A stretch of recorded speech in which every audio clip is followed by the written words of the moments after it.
Assalomu alaykum hammaga. Men ismim Sinovdan, familiyam Ismoilov. Men chet el universitetida magistrantman, xudo xolisa bitirish arafasidaman, oxirgi yilim. Men bu yerda o'qish mobaynida o'sha education centerlarda o'quv markazlarida ingliz tilida dars beraman va tajribam ingliz chet elda o'qish tajribam bu 2 yildan oshiqroq, sal kam. Xo'p, endi shu tajribalarni umumlashtirgan holda bitta chet elda o'qib qo'ysak, xalaq bermaydigan. Avvalambor ovozdagi o'sha kamchiliklar uchun juda ham uzr so'rayman, chunki men oddiy o'zim kompyuterimda yozganim, hech qanaqa bir mikrofon qurilmalarim yo'q. Shunchaki bu kitob ko'rib turganingizdek Ismailov's Intensive English Course for Beginners, ya'ni beginnerlar uchun, boshlang'ich darajadagi o'rganuvchilar uchun. Bu kurs tezkor kurs. Ya'ni bu o'sha o'zimiz bilamiz, ingliz tilini o'rganishda an'anaviy 6 ta o'sha general English kurslar bor, levellar bor. Ya'ni bu o'sha beginner, elementary, pre-intermediate, keyin intermediate, keyin upper advanced va hokazo. 6 ta bor. Ular eng kami o'sha 6 oydan uzog'i eng ko'pi bilan 1 yilgacha muddat oladi. Endi o'shani o'zimning tajribamdan kelib chiqib, o'zimdan shu adult bo'lib o'rganganman ingliz tilini, o'zimda qo'llagan uslublarni jamlab, shu asosan bu o'sha universitet o'quvchilari uchun, ingliz tilini o'rganishni xohlovchi yoshlar uchun mo'ljallangan, ya'ni intensiv, tezkor. Ya'ni bunda oldin aytib qo'yamiz, juda ko'p ma'lumotlar beriladi har bir darsda va o'rganuvchi uchun o'sha self study deydi, o'zi o'rganish uchun juda ko'p mashqlar beriladi. O'shanisi bilan intensiv ham o'sha 3 ta boshlang'ich kursi, ya'ni o'sha beginner, elementary, intermediate jamlashtirilib bitta 18 kunga ixchamlashtirilgan, ya'ni kompakt holatga keltirilgan. Xo'p, ketdi. Bu ko'rib turganingizdek o'sha Ismailov's Intensive English Course for Beginners mashqlari bilan bu yerda meni familiya ismim va emailim, qanaqadir savollar bo'ladigan bo'lsa, shu email orqali so'ralsa, kitobni balkim PDF variantini jo'natib yuboramiz. Bu kitob varianti o'zimiz tayyorlaganmiz. Hozirda PDF variantini ko'rsatmoqchiman. Endi bu yerda content, ya'ni o'tiladigan darslar, birinchi dars, ikkinchi unitlar, ular 18 ta unitda 18 kun o'tiladi va o'sha 3 ta o'rta darajadan oldingisi pre-intermediate-gacha bo'lgan level tugatiladi, ya'ni o'rganuvchi mustaqil uje yengil anaqalarda mavzularda gapirishni boshlaydi inshaalloh. Xo'p. Endi bu kitobda yana bir afzal tarafi, bu kitob o'sha boshlang'ich darajadanoq yo'ldan boshlab o'rgatiladi. Boshlang'ich darajadanoq o'sha o'rganuvchini gapirishiga ixtisoslashtirilgan, gapirishga majburlaydi. Ya'ni 9-darsdan keyin o'sha yengil temalarda o'rganuvchi savol-javob orqali gapirishadi. Endi bu birinchi probni dars, experimental dars tayyorlaydi. Agar qanaqa talab bo'ladigan bo'lsa, keyingi darslarda ham 18 dars ham joylab boriladi. Maqsadimiz shu faqatgina, yana to'g'risi o'zim maqsadim bu kitobni sinab ko'rmoq, keyinchalik buni yaxshilab ishlov berib, kamchiliklarni to'g'rilab, proyekt sifatida ishlab chiqarish. Shu.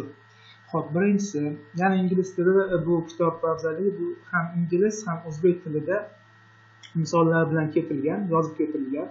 Bu yerda o'zbek tilida yo ingliz tilida yozib ketilgan tarjimasi yozilgan. Ya'ni o'rganuvchi o'ziga misol uchun darsda o'tirayotganda notanish so'zlar o'ziga list qilib olib, bitta darsda misol uchun 50 ta so'z va 60 ta so'z bo'ladimi, o'rganib yodlab boradi o'zi. Qancha ko'p yozsa, shuncha esida qoladi. Birov unga tayyorlab bergandan keyin o'zi hammasini tayyorlab borsa, tezroq o'rganadi. Shuning uchun asosan bu universitetdagi o'quvchilar, kollej o'quvchilari, 9-sinf, yuqori sinfdagi yoshlar uchun mo'ljallangan. Asosan o'qituvchilar uchun ham o'zi bu proyekt o'zi universitetdagi o'qituvchilar uchun edi. Shuning uchun tezkor.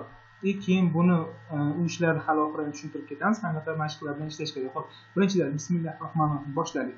Birinchi unit bu the alphabet phonics to be verbs, ya'ni to be verblar, ya'ni fonetikasi, alifbosi va to be fe'llari. Birinchisi ingliz alifbosi. Bu yerda yozilgan ingliz tilida o'sha 26 letters in English alphabet including 5 vowels such as A, E, I, O, U. Ya'ni ingliz tilisini videoni yaqinroq qilamiz, aniqroq ko'rinishi uchun. Xo'p, bu yerda ko'rib turganingizdek ingliz tili alifbosida o'sha 5 xil nima edi unlilar bor. Bu yoqda alifbo bor. Uni to'xtatib alifboni yozib olsangiz bo'ladi va tagida o'sha talaffuz qilinishi bor. O'sha talaffuz qilinishini agar to'g'ri talaffuz qilmoqchi bo'lsangiz, mana shu tagidagi orqali o'qib ketsangiz ham bo'ladi. Buni sizga yordam bo'lishi uchun hozir bir marta qaytarib chiqamiz. Xo'p, birinchisi ketdi. A, B, C, D, E, F, G, H, I, J, K, L, M, N, O, P, Q, R, S, T, U, V, W, X, Y, Z. Xuddi shunaqa talaffuz qilib yodlab olsangiz juda kerakli narsa. Keyinchalik so'zlar, ingliz tili so'zlarini talaffuz qilishda. Xo'p, endi fonetikasi. Bu yerda qoidalar bor. Qoidalarni o'qib yodlab olsangiz juda ham yaxshi tushunasiz.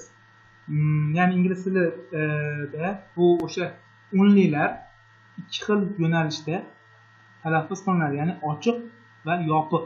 Nimaga ochiq talaffuz qilinadi, nimaga yopiq talaffuz qilinadi? Buni hozir o'sha ko'rib chiqamiz misollarda. Ya'ni 5 ta o'sha vowel bor dedik, ya'ni o'sha unlilar bor dedik. Endi unlilar ikki xil talaffuz qilinadi. O'sha har bitta a unlisi ikki xil talaffuz qilinadi, ochiq va yopiq. Qachonki ochiq deymiz, o'sha biron bir so'zimiz, a qatnashgan so'zimiz oxiri unli bilan tugasa, e'tibor bering. A unlisi qatnashgan so'z unli bilan tugasa, bu ochiq deyiladi va alifboda qanday talaffuz qilinsa, alifboda o'zi qanday bir mana a talaffuz qilinadi. Xuddi shunday talaffuz qilinadi bu harfimiz va oxiridagi unli talaffuz qilinmaydi.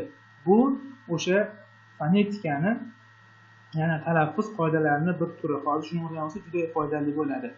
E'tibor beraylik. Yana qaytarib o'taman. Ochiqda o'sha qatnashgan unli, ya'ni misol uchun a qatnashgan so'z unli bilan tugaydi va a alifboda qanday bo'lsa o'shani talaffuz qilinadi va oxiridagi unli talaffuz qilinmaydi. Misol uchun name bu ism. Misol uchun bu hammamizga tanish so'z, unaqa qiyin emas. Boshlang'ich o'rganish juda oson so'zlar tanlangan. Misol uchun what is your name degan inglizlar so'raydi. Misol uchun agar sekinroq aytiladigan bo'lsa what is your name? What is your name? Hamma aytadi my name is Husniddin. My name is Husniddin. Misol uchun oson so'z. Keyingisi yopiqda xuddi shu a qatnashgan so'z, faqatgina bu endi qanaqa talaffuz qilinadi? Bu a talaffuz qilinadi. E'tibor bering, to'g'ridan-to'g'ri a emas. Shuning uchun ingliz tili juda ham boy sound, ya'ni tovushli so'zda. Bizani undoq qarasangiz, ingliz tilida taxminan 42 ta yo 43 ta sound bor, tovush bor. Harf 26 ta, lekin sound 42 ta yo 43 ta, o'zbek tilida kamroq. Shuning uchun bizda sal limitlar, cheklovlar bor, talaffuz qila olmaymiz ular so'zni, sal qiynalamiz. Xo'p, bu yo a emas, yo a emas, a. Shunda mana bu so'z yozib qo'yilgan. E'tibor bering, bu bilan bu bir xil. Uni ham tushuntirib o'tamiz. Xo'p, pan. Ko'rasizmi? Pan demayman, pan. Yoki a bilan eni o'ralashib ketgan. O'zingiz iloji boricha ko'proq talaffuz qilib, yana bitta yo'li bu Longman dictionary'ni olsangiz yoki Google Translate olsangiz, o'sha yerda talaffuzi bor. Asosan British ko'rsatadi. O'sha uchun pan tova degani. Xo'p, endi ikkinchi unlimiz. O unlimiz ham xuddi shunaqa alifboda ochiq holatda. Qachonki ochiq deyiladi, o'sha bir xil holat unli bilan tugashi kerak so'z va o'zini alifbodagi holatda talaffuz qilinadi, o deb talaffuz qilinadi va oxiridagi unli talaffuz qilinmaydi. Ya'ni bu yoziladi, yozilishi not, te, talaffuz qilinishi note, ya'ni eslatma. Siz ingliz tilini o'rganyapsizmi? Bitta iltimosim bor, o'zingizni xuddi shu inglizlarga pretend qilish kerak. Ya'ni imitate, ya'ni ularga taqlid qilishga harakat qilish kerak, boshlang'ich darajadan ham. O'sha talaffuz qilishlarda o'shanda o'xshab ketadi. Hamma tilga qo'llansa bo'ladi bu narsani. Chunki o'zim ham o'sha bakalavr paytimda o'qib yurganimda ingliz tilini o'rganishni boshlaganman. O'shanda maslahat berishganda shu qoidalarga amal qilib, o'zimni sinab ko'rgan eng o'sha effective deydi, samarali narsalarni hozir bularda jamlama, bu kitobda jamlashga harakat qilamiz. Keyingisi yopiqda undosh bilan tugayapti. Undosh va o deb talaffuz qilinadi. O, ya'ni hot, hot, hot, hot. Ko'rdingizmi? Hech qanaqa bizda degan unaqa narsa yo'q. Yoki o'sha arab tilini o'rgansangiz bor. Unaqa emas. Hot. Arabda degan o'sha ha bor-ku, xuddi shunaqa talaffuz qilinadi.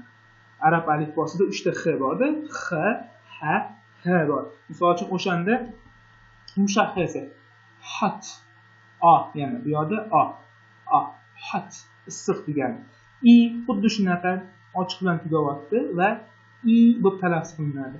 Hech qachon buni e deb o'qimang, ko'rib qolsangiz. Men deyilmaydi. Me, she, he, meni, menga degani.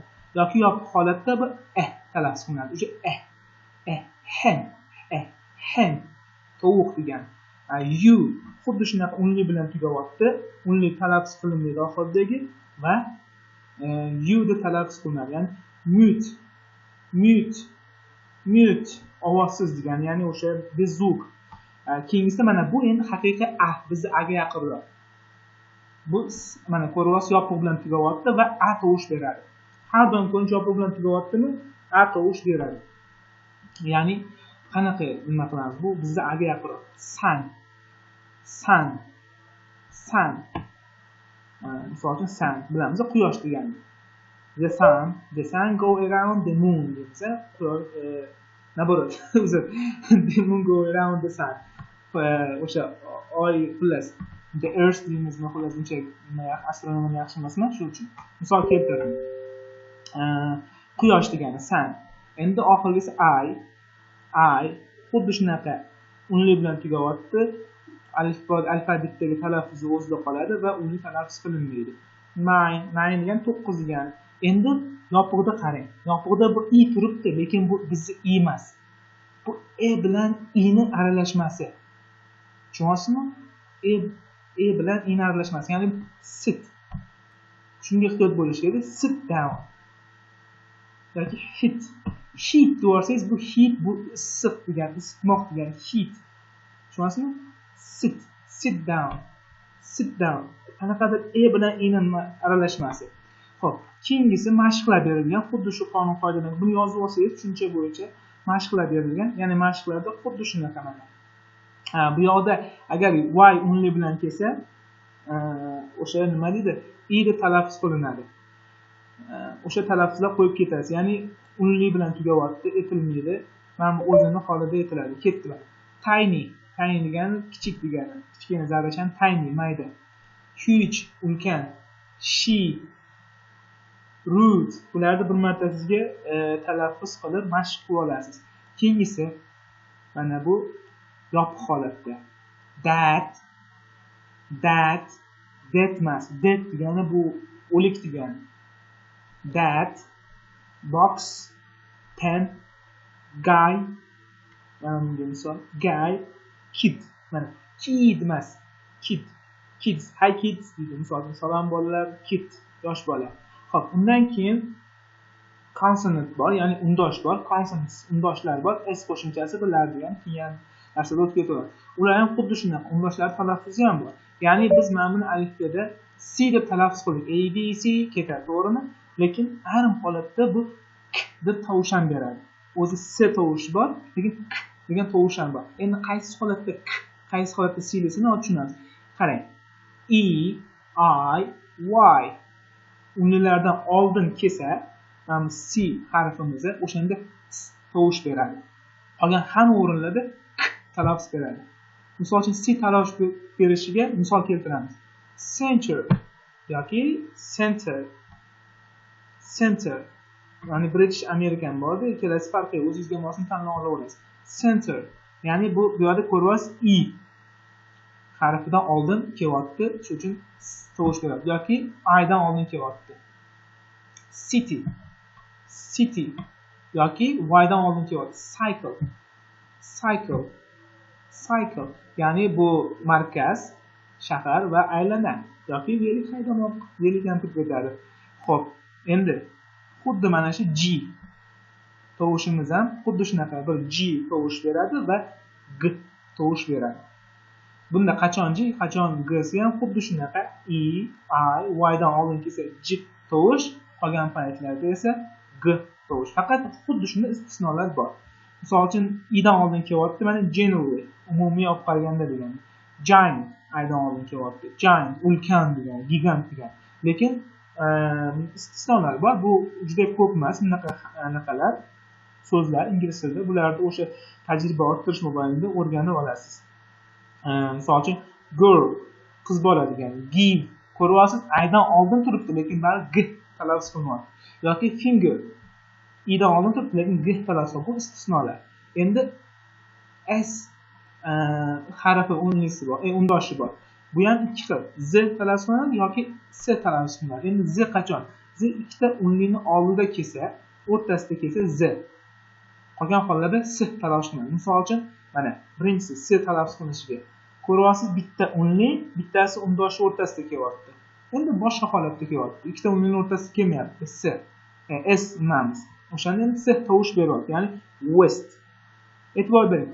West emas. West bu boshqa narsa. Bu west. W bilan west. Og'iz sal to'g'riroq aytish kerak. Keyingisida ikkita o'nlikning o'rtasida kelyapti mana. E'tibor bering. Qachonki ko'rsangiz ikkita o'nlikning o'rtasida kelsa, S harfi shunda Z tovush beradi. Ya'ni visit tashrif buyurmoq. Bu degani g'arb degani. Dunyoning tarafi bor-ku, misol shimol, janub, sharq, g'arb degani. Endi boshlang'ich grammatik, inglizning boshlang'ich grammatikasiga o'tamiz. Xo'p, bu to be fe'llari. To be fe'llari o'zi nima? To be fe'llari qanaqa? To be fe'llarini hozirgi oddiy zamonda 3 ta shakli bor. Ya'ni am, is, are. Bular tarjimasi bormi deganda ha, bor.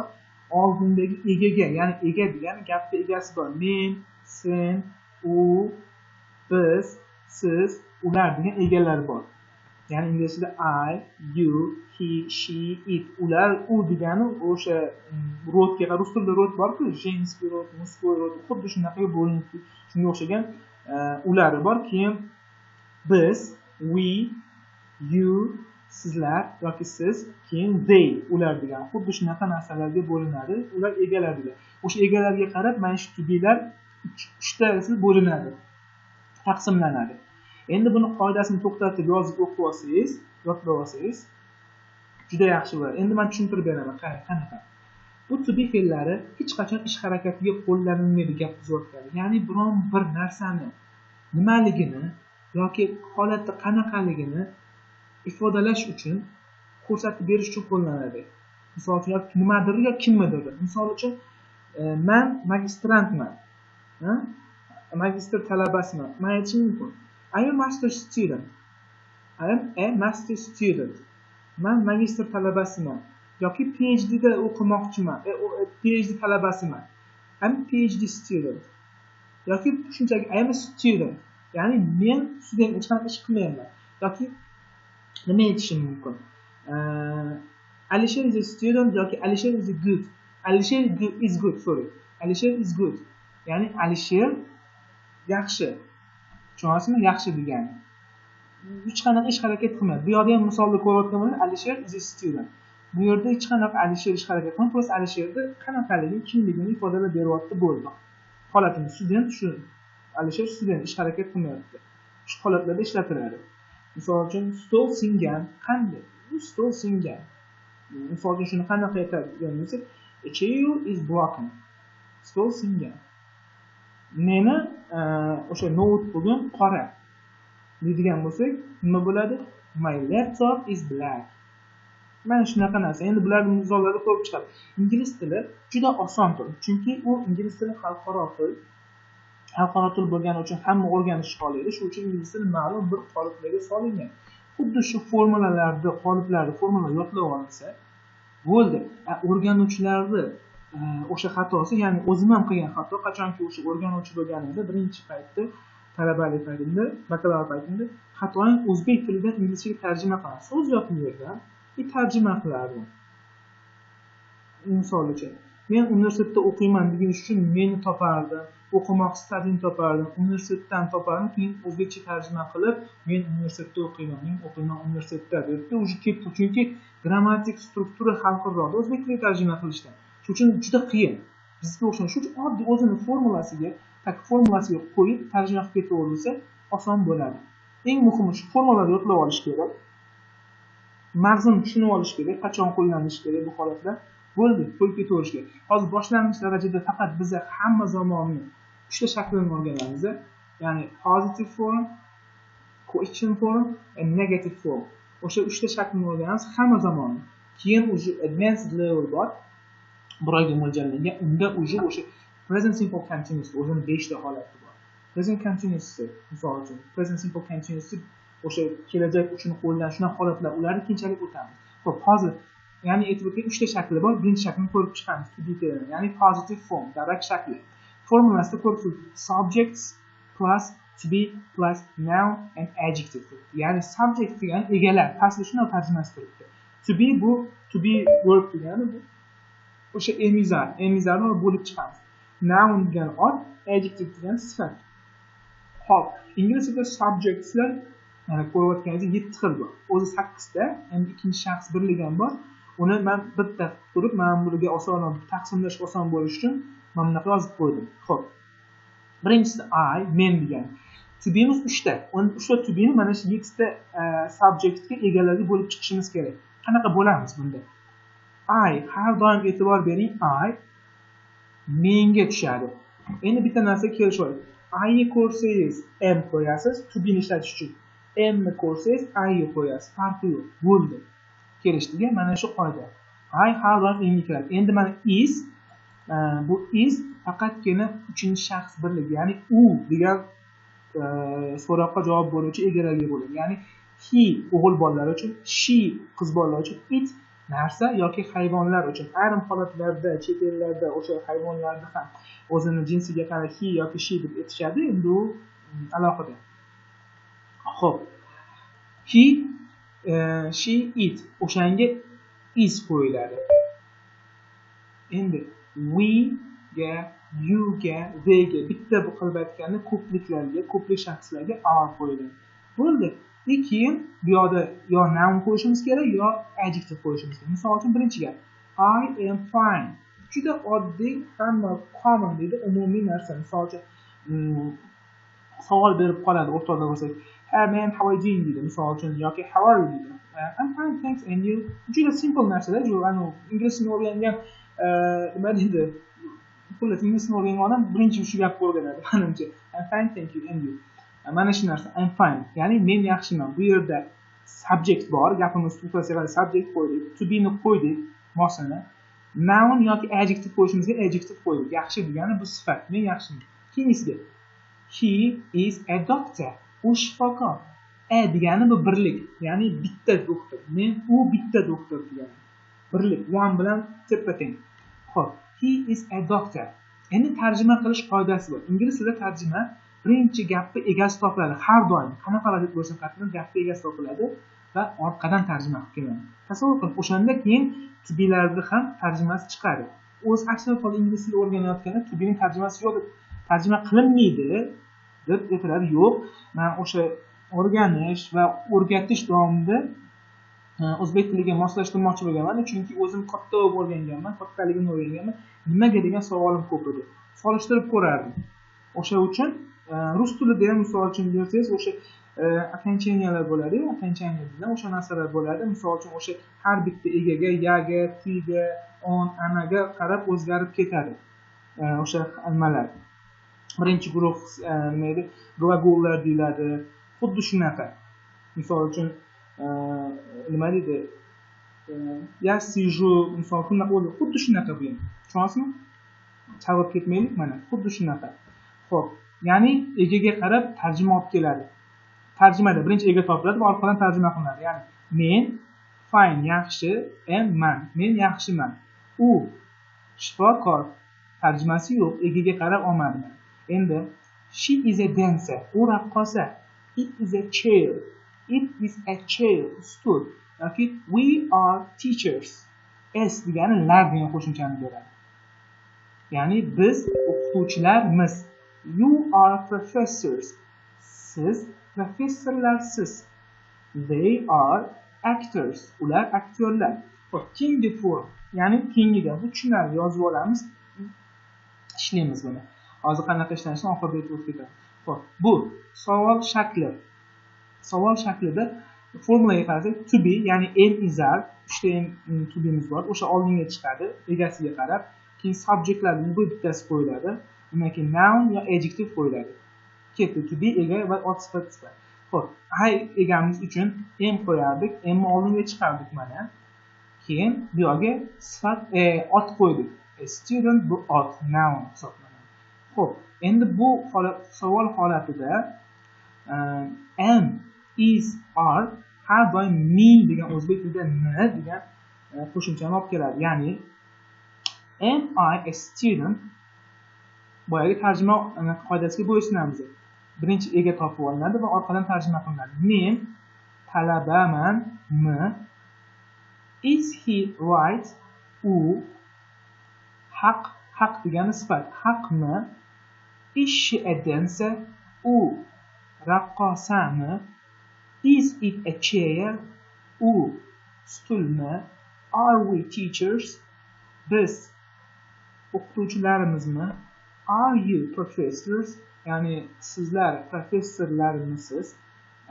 Are they actors? Ular aktyorlarmi? Tushunarli. To be'ni oldinga chiqaramiz. Bo'ldi. M qo'shimchasini xuddi shunday formulani yodlab olsak bo'ldi. Xo'p, keyingisi negativ, ya'ni inkor. Inkorni berishimiz uchun biz yordamchi qo'shimcha qo'shishimiz kerak. Ya'ni bu not, ya'ni emas degan tarjimani beradi. Subject to be plus not and noun adjective. Oson. Ega to be emas, ot yoki sifat. Ya'ni ketdi formulaga qo'yib gap tuzib ketaveramiz. Egaga I qo'yamiz, ya'ni men. To be qo'ydik, I ga har doim am keladi dedik. Undan keyin not qo'yamiz, shunchaki noun qo'yamiz. Endi aytib ketamiz. I am not a student. Tarjima qilish qoidasi ega topiladi, orqadan tarjima qilinadi. Ya'ni men talaba emasman. He is not a doctor. U shifokor emas. She is not a dancer. U raqqosa emas. Tarjima xuddi shunday ketaveradi. Tarjima. Endi bitta narsa. I, he, she, it, we, you, they bular har doim xuddi shu ko'rinishda keladi. I kelishi mumkin, you keladi, lekin bu yoqda he, she, it boshqacha tuslanib kelishi mumkin. Ya'ni misol uchun he ga deylik, mening o'rtog'im, my friend. Kim? U. Mening adam, my father, my dad. Yoki mening akam, my brother. Mana shunaqa. Mening o'rtog'imning o'rtog'i. My friend's friend. Kimning kimi? Ya'ni kim u da o'sha ketyapti. Tushundingizmi? Ega mana shunaqa yoki we ga. Biz I and my family. To'g'risi? Men va mening oilam kim? Biz. Yoki they ga children yoki professors. Ya'ni kimlar? Ular. Mana shunaqa bo'lib ketadi. Tushundingizmi? Mana shu shakllarda kelishi mumkin. U hali mashqlarda yana ko'rib chiqaveradi. Xo'p, endi qisqartirilgan shakli. Ayrim holatlarda ko'rinib tushishi mumkin. Mana shu I am qisqarib mana bunaqa holatda kelishi mumkin. Xo'p, bu qanaqa talaffuz qilinadi? Buni tushungandik. I am bu talaffuz qilinadi. Endi bu qanaqa talaffuz qilinadi? I am qisqartirilgan shakli bu talaffuz. Ya'ni I'm a student. I'm a student. Ya'ni men I am a student emas. I'm a student. I'm a student. I am a student bo'lsa, I'm a student. Men talabaman. Tushundingizmi? I'm right? Men haqman. Mana shunaqa. He is qisqartirilgan his bo'ladi. She is qisqartirilgan she's bo'ladi. It is qisqartirilgan it is bo'ladi. We are qisqartirilgan were bo'ladi. You are qisqartirilgan your bo'ladi. They are qisqartirilgan their bo'ladi. Their. Tushundingizmi? Endi negativ shaklda ham qisqaradi. I am not, I'm not. I am not, I'm not. Tushundingizmi?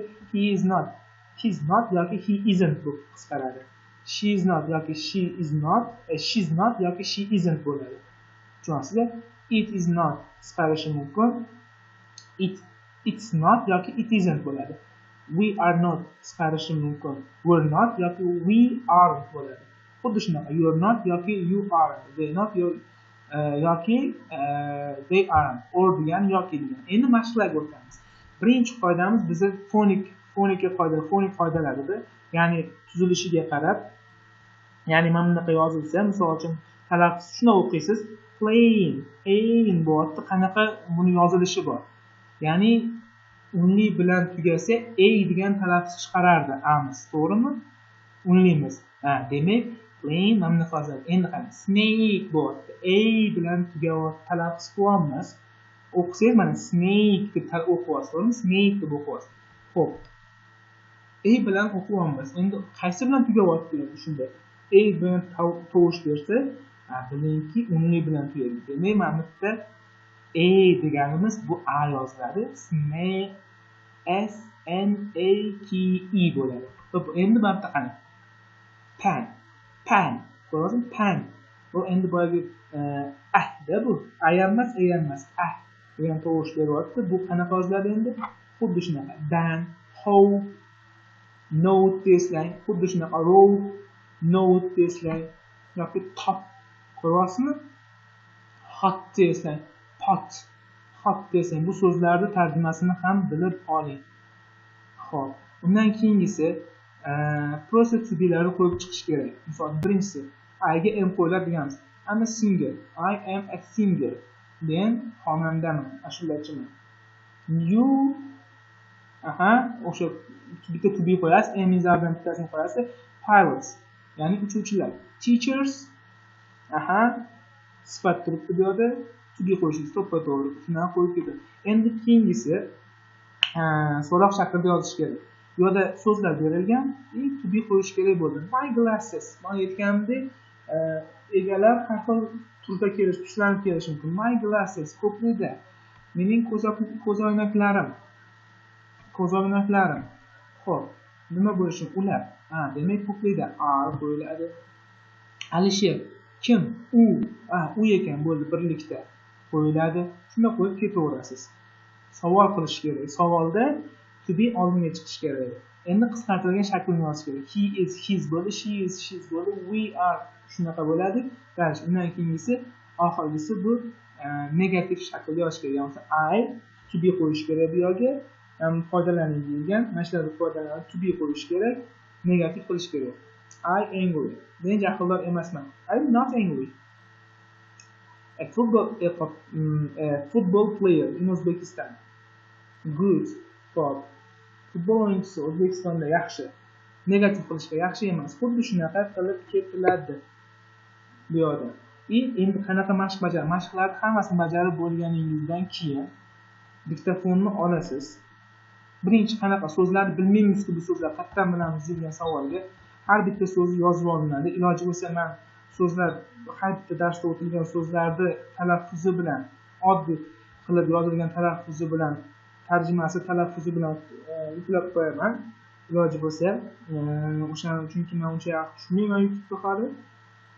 Yuklab qo'yaman. O'sha yerdan so'zlarni ro'yxatini olib olishingiz mumkin. Word formatda. Talaffuz o'rtasi talaffuzi bilan bor. O'shalarni yodlab, bu qoidalarni yodlab olinsa bo'ldi. Keyingi dars xudo xolasa yana qo'yiladi. E'tibor uchun rahmat. O'ylaymanki tushuntirildi degan umiddaman.